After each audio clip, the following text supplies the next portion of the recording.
Assalamualaikum, salam sukses, salam petani tulen. Pada video kali ini saya akan memperlihatkan bagaimana cara membuat jarak tanam dari tali ya kawan-kawan, dengan tali gawar atau tali penghalang cabai ya, supaya tidak berubah dari merek. Kalau kawan-kawan mau menggunakan seperti ini, kawan-kawan bisa pilih merek tali yang kawan gunakan, itu bebas ya kawan-kawan, asal dia kuat dan tidak mudah putus ketika ditarik.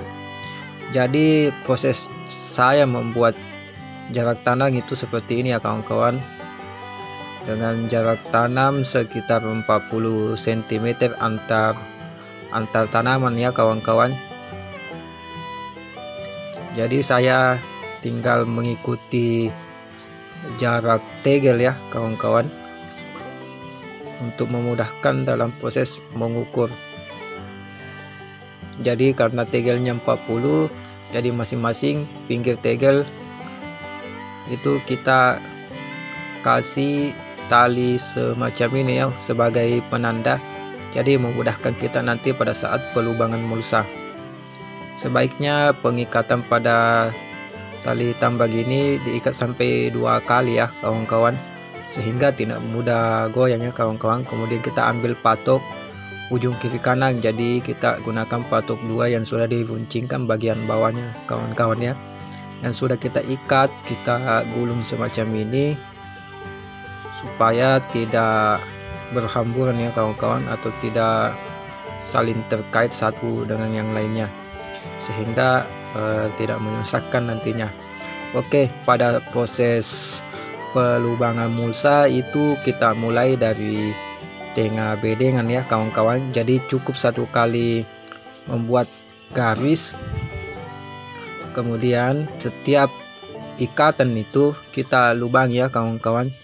Jadi hasilnya nanti itu setiap jarak tanam berkisaran 40 cm antar barisan satu dengan barisan kedua.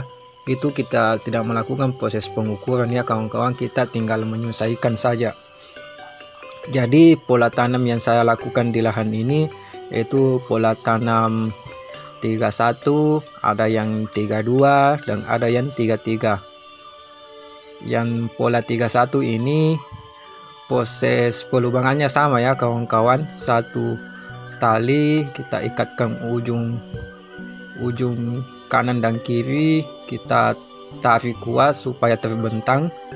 Kemudian kita buat lubang mulsa di tengah ya kawan-kawan, pas di tengah, jadi pinggirannya tidak diukur lagi ya, tinggal langsung melubangi saja dan menyesuaikan dengan lubangan yang ada di tengah ya kawan-kawan.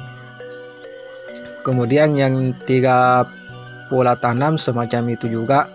Yang 1 pola tanam, karena jarak antar ikatan 1 dengan ikatan 2 itu 40 cm, karena kita cuma menggunakan 1 baris, maka kita gunakan jarak antar tanaman itu sekitar 20 cm ya kawan-kawan. Jadi setiap antar lubang tanam kita tambah lagi 1 lubang tanam, sehingga menghasilkan jarak tanam nantinya itu sekitaran 20 cm ya kawan-kawan.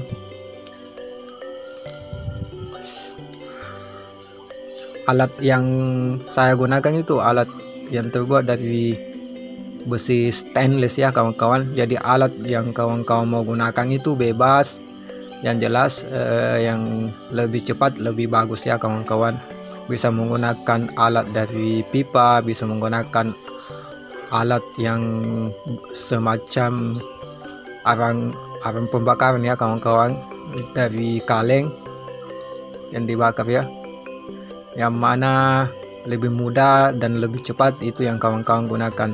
Karena alat yang saya gunakan ini tidak terlalu mudah juga ya kawan-kawan, tidak terlalu cepat juga dan tidak terlalu lambat, jadi sedang-sedang. Kenapa tidak bisa cepat? Alasannya karena mata pelubang yang saya gunakan itu tidak tajam ya kawan-kawan, sehingga ketika pada saat proses pelubangan mulsa itu masih masih susah untuk tenggelam ya kawan-kawan, apalagi tanah di sini itu ada sebagian gumpalan besar. Ketika kering kena alat pelubang itu susah tenggelam ya kawan-kawan.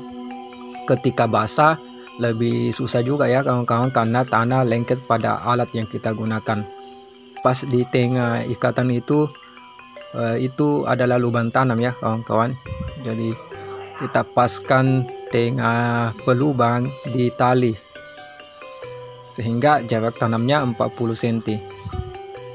Jadi populasi tanaman kemungkinan di sini sekitar 5.000-an ya kawan-kawan. Yang proses penanaman sebelumnya itu cuma sekitaran 2.300-an ya kawan-kawan, dan kemungkinan dengan pola tanam yang 31, 32 dan 33 itu bisa menghasilkan populasi sekitar 5.000-an lebih.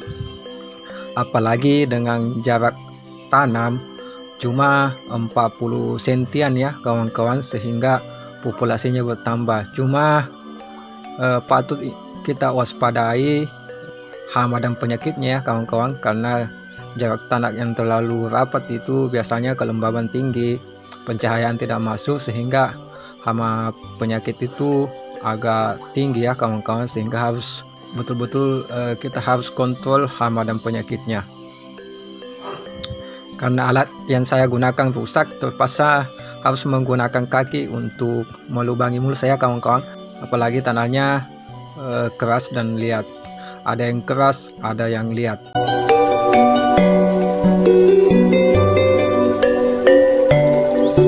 Cukup sekian apa yang bisa saya sampaikan.